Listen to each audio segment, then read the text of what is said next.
Deja vu is common among those who keep up with the news, or so it seems considering that the top issues being discussed by politicians are always fairly similar, regardless of news source or even what year it is. One of the timeless debates that the U.S. is plagued by revolves around pay inequality, more specifically the subtopic of wage gaps. This topic is especially important today since the president-elect has been announced, and the U.S. is now anticipating what the next president aims to address during his term. Due to the copious amount of opinions on this subject, there is no definitive place to start discussing how to address pay inequality between economic classes.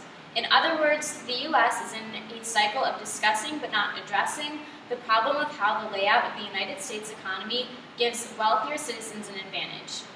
Considering that opinions differ on what causes income mobility to be more difficult for families of lower economic status, there is no unanimous solution to decreasing the wage gaps between income class. There are, however, many different suggestions.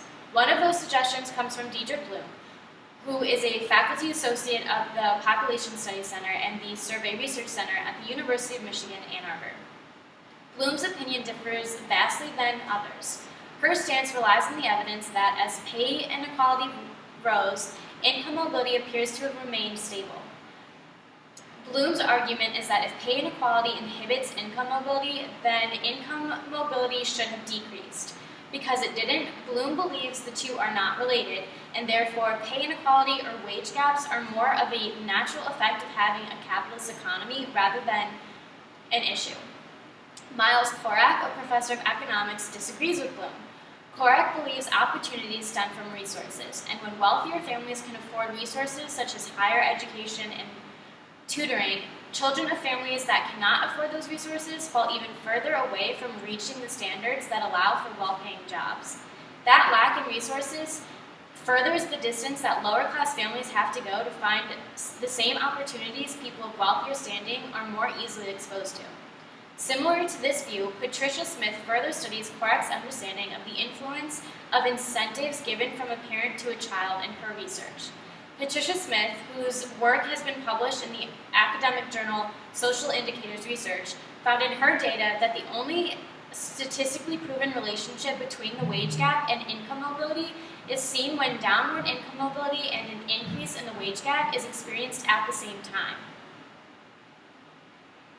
Smith concludes that downward income mobility should be inhibited by having communities provide information about fair wage, job openings, the importance of jobs that offer promotions, and by having communities provide its citizens with positive morale and incentive to find a stable job. This appears to be the best way to address the problem of upward income mobility being much more difficult for families with lower incomes. Income mobility is becoming increasingly important because the majority of U.S. citizens are in middle and lower economic classes where downward mobility is common. The biggest problem with income mobility is the lack of knowledge on the subject. It is imperative that local town government and community centers provide resources that educate its citizens in how to combat downward income mobility and how to gain access to upward income mobility. There are three main points to this argument. First, environment heavily influences the likelihood of a family's upward income mobility. Income mobility throughout the generation of a family is strongly influenced by various characteristics of that family. John Jerem and Lindsay McMillan, who are both associate professors at the UCL Institute of Education, have found in their studies that there is a strong association between income inequality and the effect of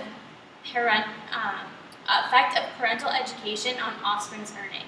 This relationship shows that parents who did not go to college, for example, are more likely to have children who also do not attend college.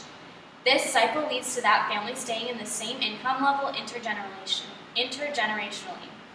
If it is a norm that parents within a community did not attend college, it is more likely that the children of that community also do not attend college. If the current and future generations are in a cycle that predict low incomes, it can also be predicted that the community itself will not experience efficient business or substantial earnings. This leads to the second point in this argument. It is in the community's best interest to help its citizens reach higher income levels because those higher income levels will put the community in a better economic state. If a community is able to teach its citizens how to attain and maintain jobs that town will have a better chance of finding local good employees. It is extremely likely to see people who do achieve a higher income level leave the community they previously lived in. By having the mindset of getting out of the community itself never advances and is instead stuck in a cycle. If the focus was to better the community rather than leave it, more people in the community would be able to raise their income.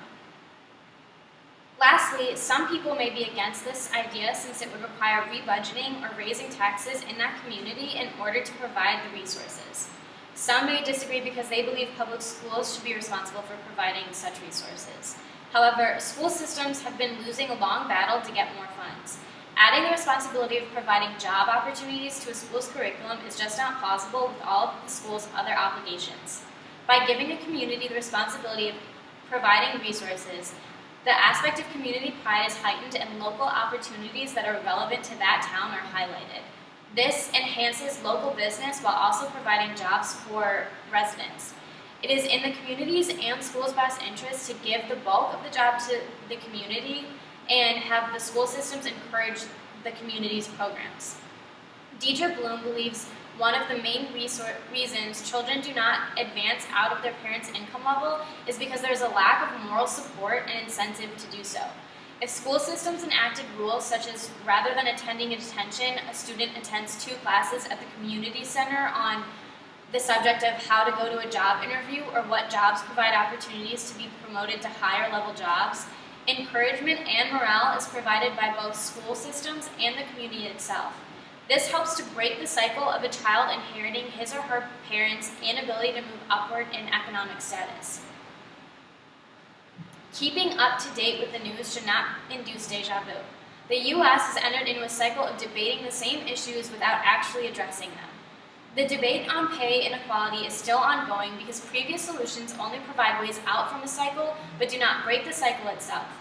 Giving town government and communities the burden of providing access to resources is a fresh look at how to solve pay inequality and the difficulty that comes along with moving upward in income status for families of lower incomes.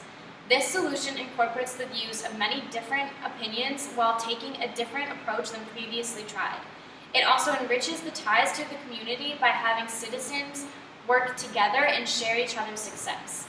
This solution replaces a bad cycle with one that promotes helping one's own community. For those reasons, it should be the most preferred solution.